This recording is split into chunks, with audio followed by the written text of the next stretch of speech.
I know we've all heard this verse, Proverbs 17:13. Whoso rewardeth evil for good, evil shall not depart from his house.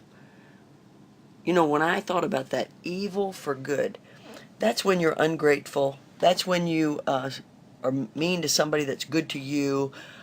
Evil for good is when you do something to retaliate somebody that had just done something good for you, like a slap in the face, a slap on the back, something like that. But biblical illustrations of evil for good is, David slayed Goliath for Saul, and then Saul eventually went out to try to kill David. That's rewarding evil for good. David protected Nabal's sheep, and we all know that Nabal come out and cursed him for it. Jesus befriended Judas and taught him and let him be part of his disciple, and Judas is the one that betrayed him and brought the people to him to crucify. And so I was thinking about these biblical illustrations, and then thinking about some people in my life that have rewarded evil for good. And I realized that our selfish nature is what makes us want to reward evil for good. Statistics show that there's a lot of narcissistic people out there. Narcissism means that you're very self-centered. You are number one. You make the difference. You are what's important, and you're always looking out for what is best for you. And so when you reward evil for good, it's because you only think about what's good for you, and you only think about what you want for your life. And so I'm always trying to figure out, now, how could I overcome this? Like when I want to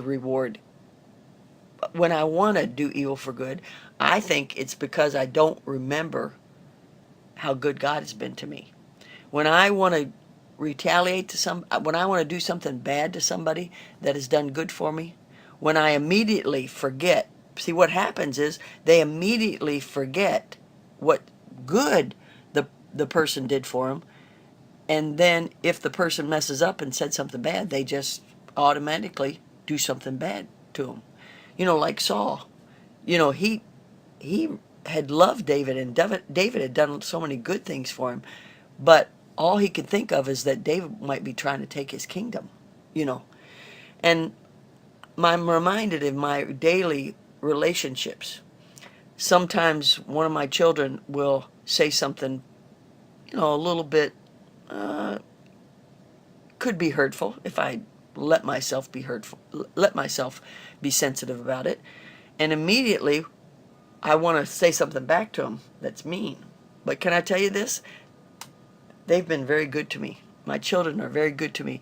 And there are many times when I just have to say to myself, yeah, but he did this for me yesterday. I let the blessings overtake that evil for that day, so that I don't do evil for good. This is a key thing for being good to everybody all of the time. Not being sensitive and letting the hurts that they give you overtake you. The Bible says in Psalm 103, 1 and 2, bless the Lord, O my soul, and all that is within me. Bless his holy name. Bless the Lord, O my soul, and forget not all his benefits. So let's not forget the good that other people have done to us, even when they mess up once in a while and do something not so good. I think that's the way to never reward evil for good.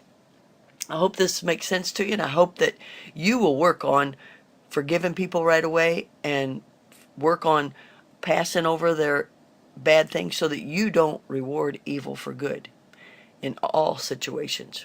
Rejoice in the Lord always, and again I say rejoice.